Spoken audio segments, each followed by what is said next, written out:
Bonjour à tous, je suis Eric Doireau de Art Certificate. Alors cette vidéo est un peu spéciale puisqu'elle va être consacrée uniquement au juridique. Donc on va vraiment se poser la question, quelles sont les lois qui gèrent le certificat d'authenticité? Alors cette loi, elle est connue, c'est le décret Marcus et nous allons donc le décortiquer ensemble. N'hésitez pas à me laisser vos commentaires en bas de vidéo et je vous y répondrai vraiment avec plaisir. A tout de suite et très bonne vidéo. Bonjour Umberto, comment ça va? Bonjour, ça va bien et toi? Ouais, impeccable. Alors en fait, aujourd'hui, on fait une interview un peu particulière parce que j'aurais voulu qu'on parle ensemble de tout ce qui est législatif et loi autour du certificat d'authenticité. Alors avant toute chose, j'aurais voulu que tu me parles un tout petit peu de toi, que tu te présentes. Je m'appelle Humberto Lopez, j'ai fait des études de droit, donc j'ai une double maîtrise en droit, j'ai une maîtrise en droit pénal et carrière judiciaire, une maîtrise en droit de la propriété intellectuelle. J'ai également fait 2 années de préparation à l'Institut d'études judiciaires de Bordeaux pour préparer le CRFPA.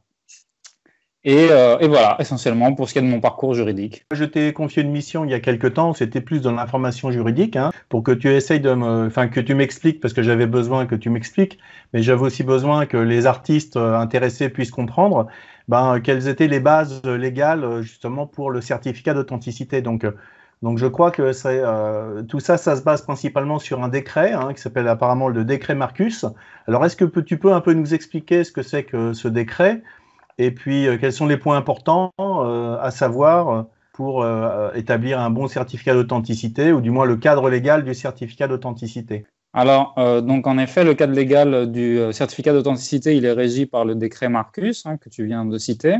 Donc ce décret, en fait, il a vocation à lutter contre la fraude, essentiellement dans le domaine de la vente d'œuvres d'art. Et donc, en fait, il prescrit, donc essentiellement, son article 1, l'obligation de délivrer un certificat, un document. Il précise pas, il mentionne pas le terme certificat d'authenticité en lui-même, mais il l'oblige à délivrer un document qui doit revêtir certaines mentions, qui doit avoir certaines informations pour être valable aux yeux de la loi et donc être conforme en vertu de ce même décret.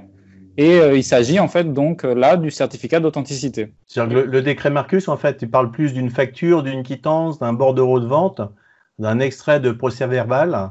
Alors oui, en effet, c'est les formes qu'il donne pour expliquer, enfin pour désigner le document sur lequel il va se traduire, on va dire. Effectivement, il nous explique que par exemple le certificat d'authenticité peut revêtir la forme d'une facture, donc d'un bordereau ou d'une quittance, à partir du moment où cette facture, ce bordereau ou cette quittance revêt certaines informations, comme quant à l'origine de l'œuvre, sa composition, etc., etc.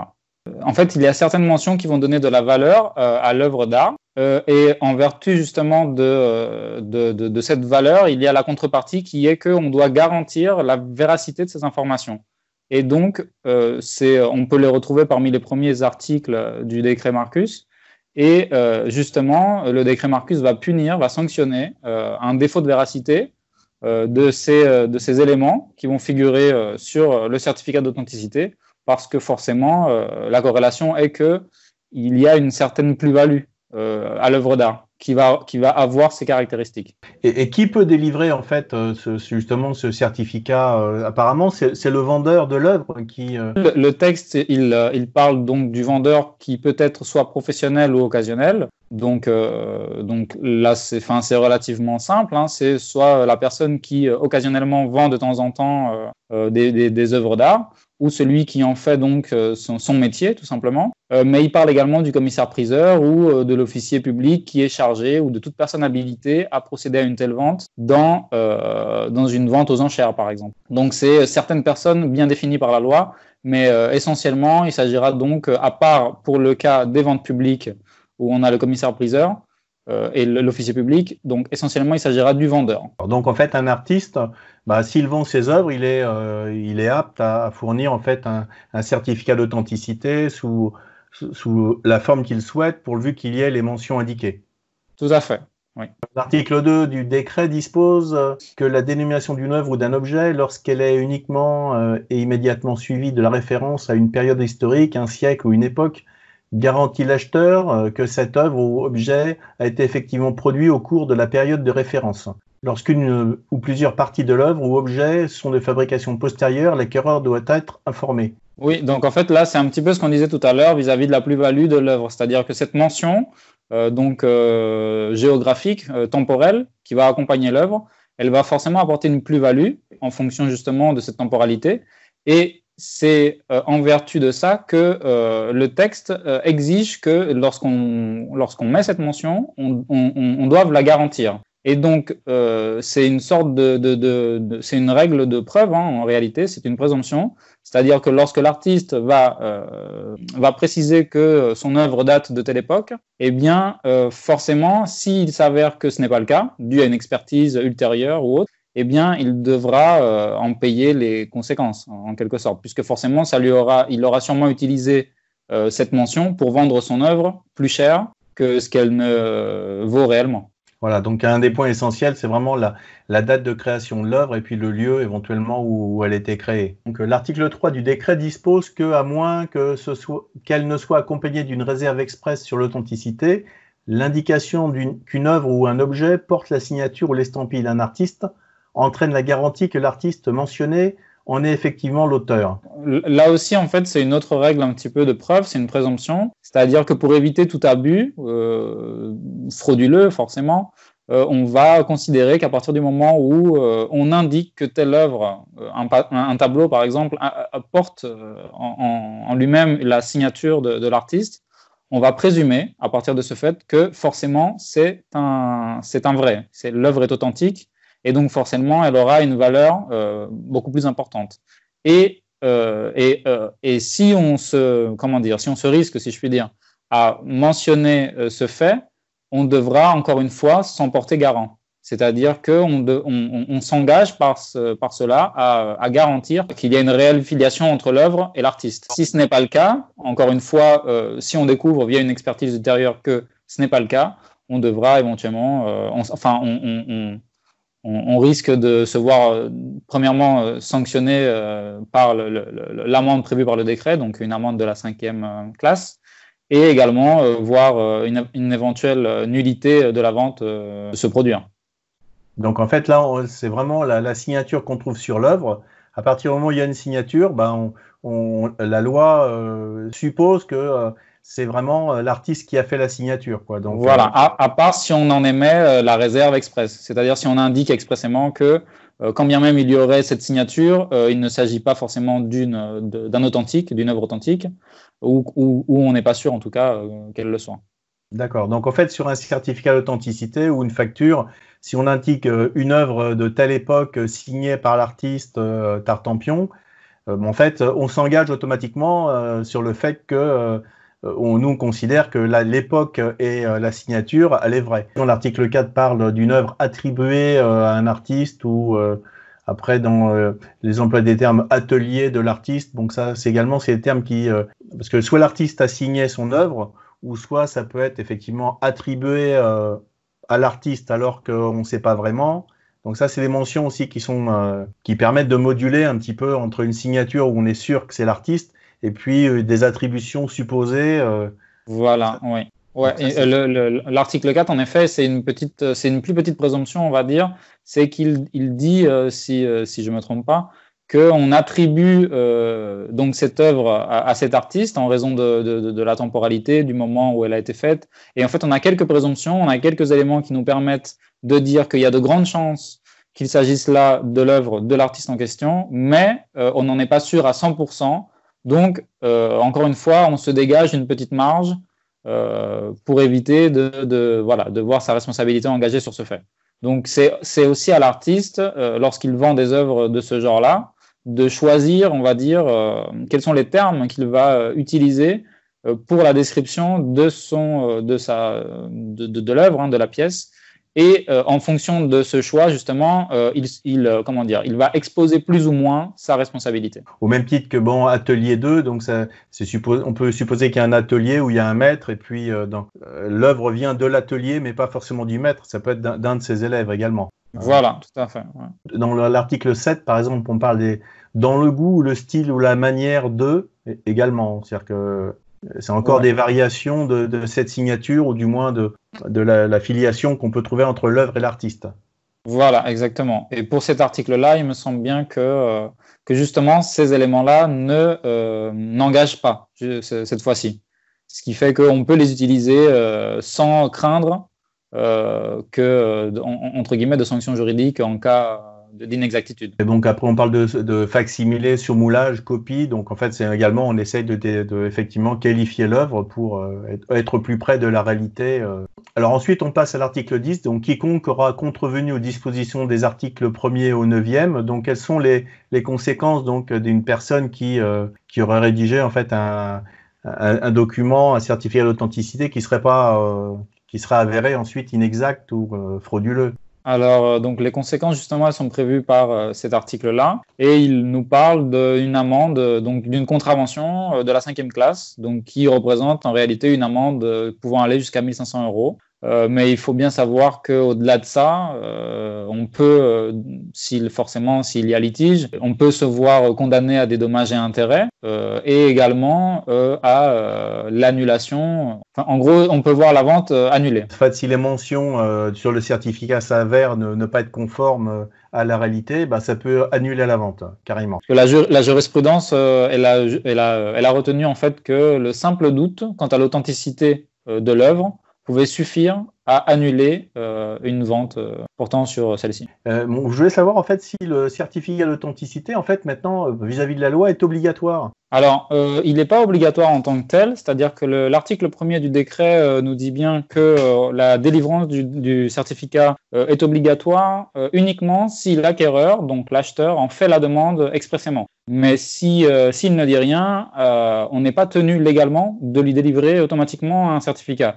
Le problème, c'est que la plupart des professionnels le font et il est recommandé de le faire pour la simple et bonne raison que si, imaginons, votre acheteur est de mauvaise foi et qu'il vous réclame un certificat ou vous dit qu'il vous a demandé un certificat alors que ce n'était pas forcément le cas, eh bien, il peut s'en suivre un litige qui aurait pu être évité dès le départ en lui fournissant automatiquement le dit certificat. Donc, vaut mieux le donner systématiquement et comme ça, on n'est pas embêté. Au niveau, maintenant, on voit que le certificat d'authenticité, il est effectivement régi par le décret Marcus, mais c'est un décret français. Alors maintenant, la question que je me posais, c'est est-ce que ce décret Marcus ou est-ce qu'un certificat qui aurait été fait dans les règles du décret Marcus, est-ce qu'il est valide à l'étranger, par exemple au Canada, en Espagne, aux États-Unis? Alors là, la situation est un petit peu plus compliquée, on va dire. Il faut se référer aux règles de droit international qui régissent les règles des conflits des lois. C'est-à-dire que, pour faire simple, si par exemple aujourd'hui vous allez aux États-Unis vendre une œuvre et que vous vous demandez donc est-ce que je dois rédiger un certificat d'authenticité, eh bien, tout va dépendre du régime sous lequel vous allez vous placer. C'est-à-dire que vous allez vendre une œuvre, c'est-à-dire qu'il y aura un contrat qui va se former entre vous et l'acheteur. Et ce contrat doit soit être régi par le droit américain, en l'occurrence, ou le droit français. Et cette question-là, ce choix, en réalité, il vous appartient à vous. Selon les règles du droit international, c'est vous qui devez choisir, vous et votre co-contractant, vous devez choisir sous quel droit va être régi vos relations contractuelles. Donc, si vous choisissez de régir vos relations sous le droit français, dans ce cas-là, c'est le droit français du droit des obligations, du droit des contrats. Par conséquence, le décret Marcus va s'appliquer et donc, par conséquence, vous devrez rédiger un certificat d'authenticité respectant les formes prescrites par le décret Marcus. En revanche, si vous optez pour le droit américain ou un autre droit, imaginons que vous soyez dans un autre pays, dans ce cas-là, il faudra se référer à la loi de ce pays, au droit en question, voir ce qu'il prescrit.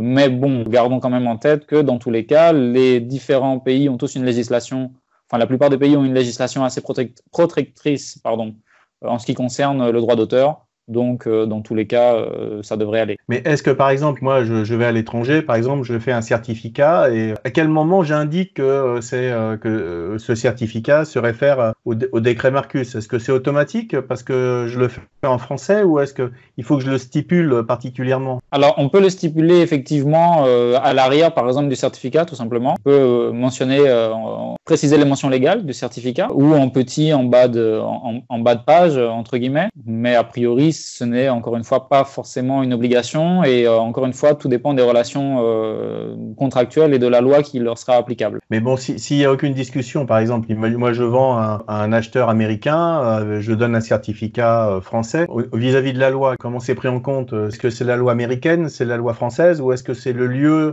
sur lequel a été vendue l'œuvre? Alors, a priori, oui, ce sera le lieu qui sera retenu comme critère de rattachement. Et je me posais la question, si par exemple, si moi je fais de la vente à distance, à travers un site internet par exemple, et j'envoie donc l'œuvre aux États-Unis, et puis avec le certificat d'authenticité. Apparemment, là, puisque je l'ai fait en France, ça dépendrait de la loi française alors. Le certificat d'authenticité, dans tous les cas, c'est l'accessoire juridique du principal. Le principal, c'est l'œuvre. Donc, dans tous les cas, il va suivre donc cette œuvre et il va respecter les modalités du décret Marcus. En principe, il sera valable et il n'y aura aucun problème. Ce qui est préférable, c'est tout de même de s'accorder avec la personne qui va acheter l'œuvre pour qu'il n'y ait pas de malentendu et bien préciser que le contrat est sous la loi française. Quelle est la nature du support du certificat d'authenticité? Parce que est-ce qu'il doit être sous forme de papier ou est-ce qu'il peut être dématérialisé sous la forme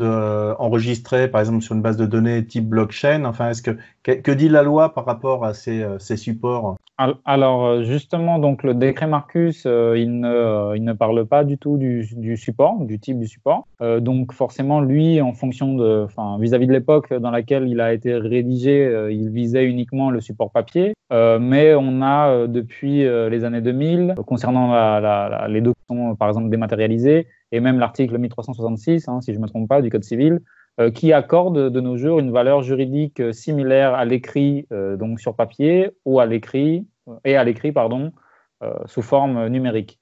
Donc a priori rien n'empêche que le certificat d'authenticité ait une forme numérique. Il n'y a aucune contradiction textuelle, formelle, ni même jurisprudentielle à cet égard. Le fait est que pour éviter tout conflit, il est préférable de juste recueillir le consentement de l'acquéreur, ou du moins, bien qu'il soit au courant que ce document sera délivré sous la forme numérique. Il faut aussi apparemment que cet archivage de données garantisse l'intégrité originale du document. Alors ça, c'est la loi la loi sur l'archivage en elle-même. Elle précise qu'effectivement les archives doivent être conservées de façon à conserver leur intégrité. Et il y a certains protocoles donc informatiques. Alors il me semble que c'est par exemple Write Once, Read Many, qui permet donc d'éviter de modifier le dit document pour justement qu'il garde une certaine authenticité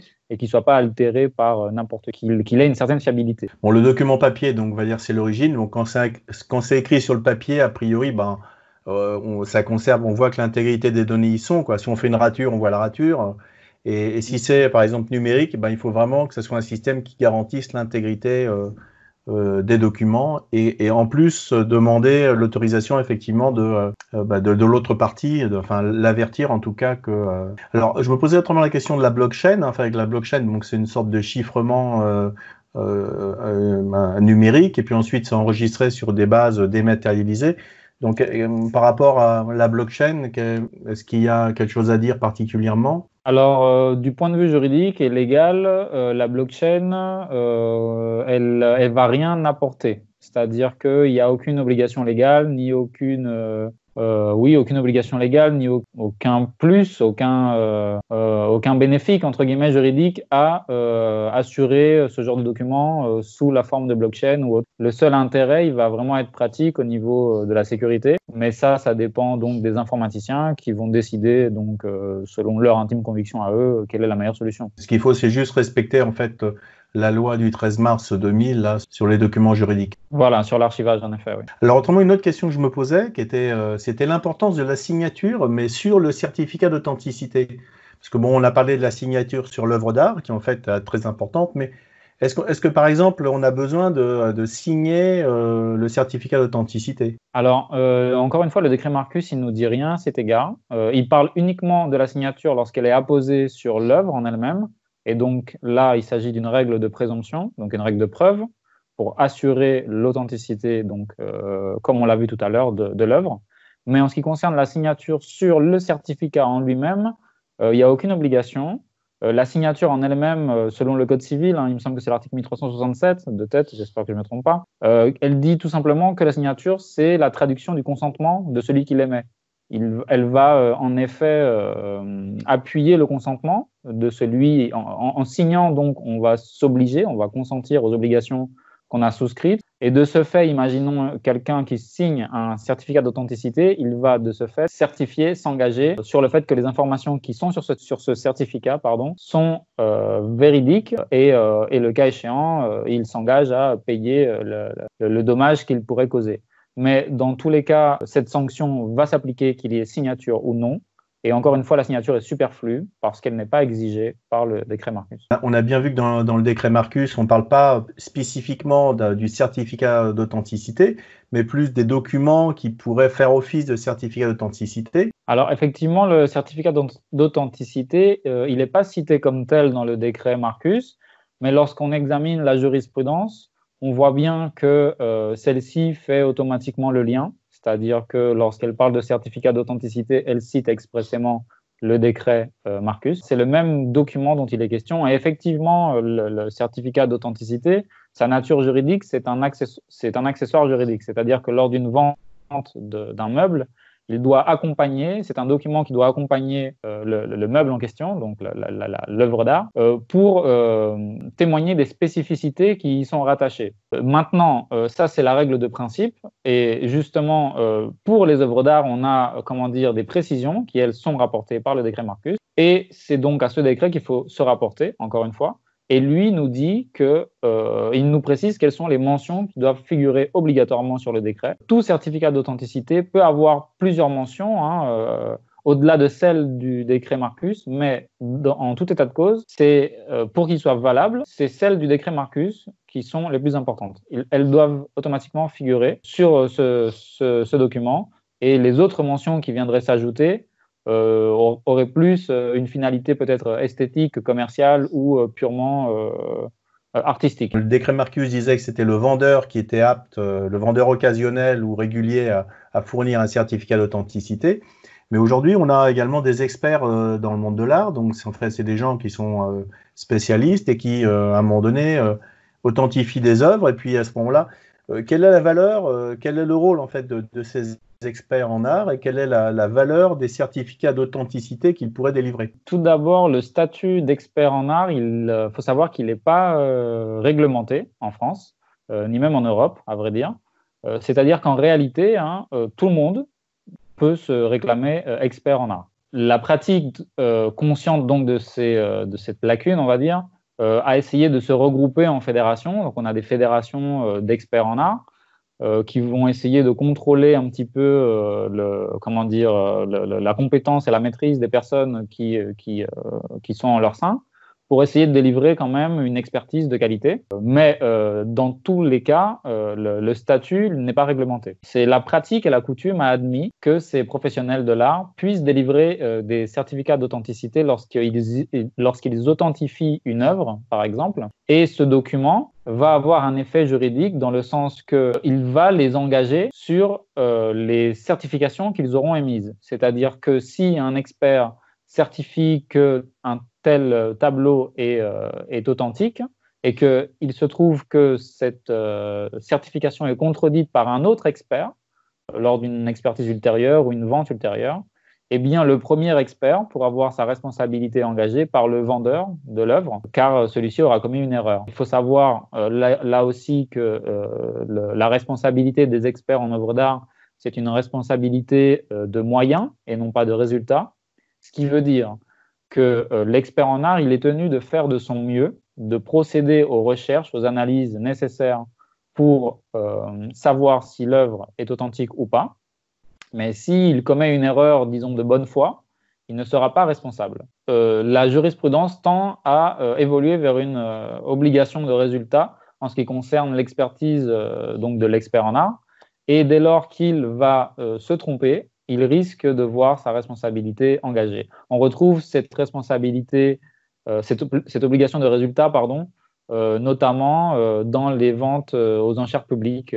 L'expert donc authentifie une œuvre, fait un certificat, mais c'est pas le certificat du décret Marcus en fait. C'est ce que. Alors, effectivement, en fait, ce qui va se passer, c'est que dans la pratique, concrètement, il va en effet faire un certificat d'authenticité qui va reprendre les éléments qui sont dans le décret Marcus, parce qu'il il est bien conscient que ce certificat-là, il va servir à la vente future de l'œuvre, qu'elle soit dans une semaine ou dans 10 ans, l'œuvre éventuellement elle va être vendue.